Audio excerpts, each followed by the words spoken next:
being on the receiving end. Sometimes that's not always the most comfortable thing, not always the most enjoyable thing, but it is the most necessary thing in our democracy. Reporters in Gaza were on the receiving end of your bombs. Why did you keep the So, bombs flowing when we had a deal? I'm happy to address questions. We all knew we had a deal. Everyone in this room knows we had a deal, Tony, and you kept the bombs flowing. I'm happy to address questions when we get a chance. Thank you.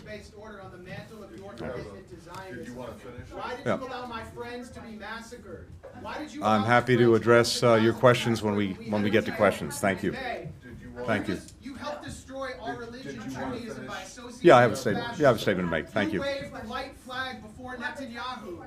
You waved the white flag before Israeli fascists. I look forward to taking questions when I get a chance to finish my statement. Thank you. Your grandfather was an Israel lobbyist. Are you compromised by Israel? Why did you allow the Holocaust of our time to happen?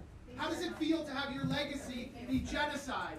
How does it feel to have your legacy be genocide? You too, Matt. You smirk through the whole thing every day. You smirk through a genocide. Thank you.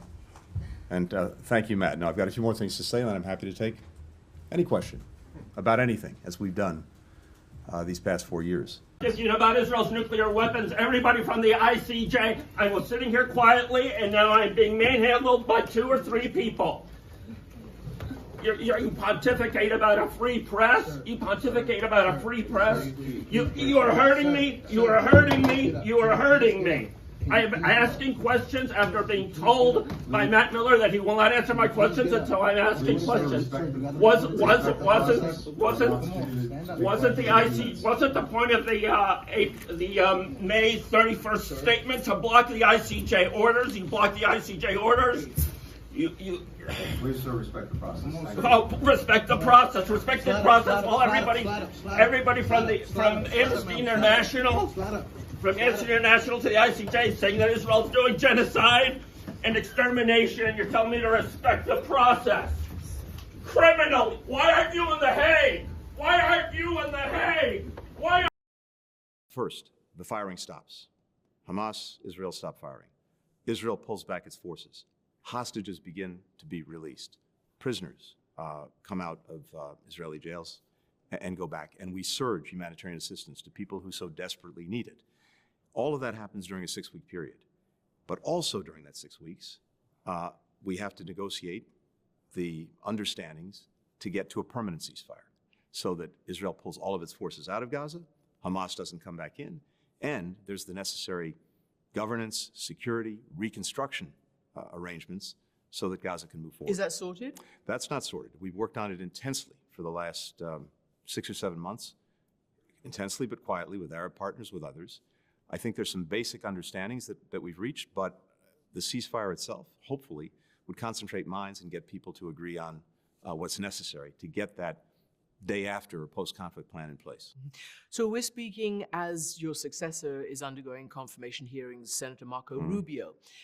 Do you think that the Trump administration will take your ball and roll with it down the line? Or could they say, hey, nice try, guys, but we don't care? Oh, of course, it will be up to them, but not only up to them, it'll be up to the parties and all the people concerned. I think there's a strong impetus among all involved, not only to have this ceasefire that hopefully we'll achieve in the coming hours or certainly days, but to make sure that it's permanent. Israel does not have an incentive to remain bogged down in Gaza with an insurgency, bleeding it, continuing to put pressure on its economy, on its reserves. The Palestinian people certainly don't need a continuation of Gaza. Countries throughout the region don't want that. So I think there's going to be, assuming the ceasefire is reached, strong pressure from all sides to make sure that it becomes permanent. And the best way to do that, I think, is through the work that we've done, but it'll be up to the administration to decide whether to try to carry that forward, whether it has some other way of doing this. The most important thing, though, is get the ceasefire, make it permanent. I don't know whether you agree, but many analysts are saying that actually Trump's arrival has jump-started this and has focused people's mind and at least got this ceasefire to be serious. As you say, it's something that the president planned back in May and et cetera. There are people like a very prominent Israeli hostage negotiator who says, this is not a great deal, this interim one. It's only about 30 hostages. Many have died in the interim since May. that it could have been done much earlier. And I know USG blames Hamas for its role in delaying. But I don't know whether you saw what Itamar Ben-Gvir said to the Times of Israel just over the last couple of days. He basically said that me and Smotrich have successfully prevented any ceasefire deals for the last year, and we still want to prevent this one. How do you react to that? And are you willing to agree that also Israel has held up what could have been the Biden ceasefire, which could have saved many lives many, many months ago? So should this have happened months ago? Yes. Could it have happened months ago? Yes. Were there occasions when each side did things that made it more difficult to get this over the finish line? Yes, including Israel. But predominantly, it's been Hamas. And certainly in the last few months, Hamas had refused to engage. We finally got it to re-engage. And in these last weeks in particular, Hamas has been the party that's held back on finally getting to yes, but we've managed to push to a point where, as I said, we're on the brink. Look, I think what the basic dynamic has been this.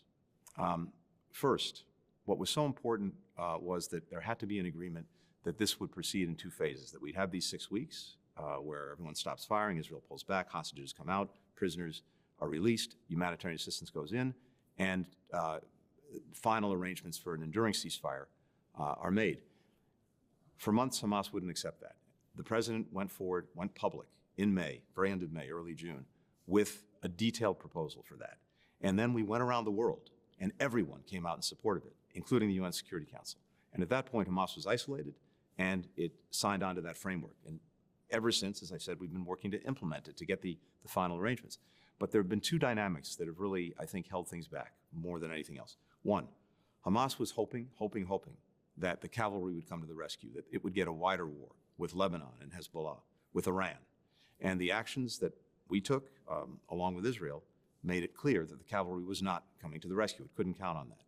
Second, it hoped that by holding back, pressure would just mount on Israel to give in and to accede to the terms of a ceasefire hostage deal on Hamas's terms. And there again, that hasn't happened. So I think as we look at it, as we've seen it, yes, have there been moments when things have happened on one side or the other that have made it harder to get it over the line? Yes, but fundamentally, it's been Hamas, but now we're at the point where hopefully Hamas sees that the only way forward is through the ceasefire. Just finally on this issue, Ben-Gvir and his ilk, they are extremist firebrands that even the US has sanctioned in the past. They want settlements. They say that they want to stay in Gaza. Yeah. The infrastructure that the IDF is creating in Gaza points to a permanent stay there in some parts.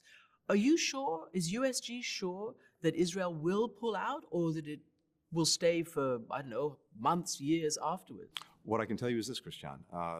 First, it's our policy, and it's been our policy very clearly, including principles that I laid out months ago at the very beginning of the conflict in Tokyo, that there can't be a permanent occupation of Gaza, that Israel has to pull out, that the territory of Gaza shouldn't be changed, and of course it obviously can't be run by Hamas or used as a base of terrorism. The ceasefire deal itself requires the Israeli forces to pull back, and then, assuming you get to a permanent ceasefire, to pull out entirely. But that's what's so critical about this post-conflict plan, the need to come to an agreement on its arrangements, because there has to be something in place that gives Israelis the confidence that they can pull out permanently and not have Hamas fill back in and not have a repeat of the last, really, decade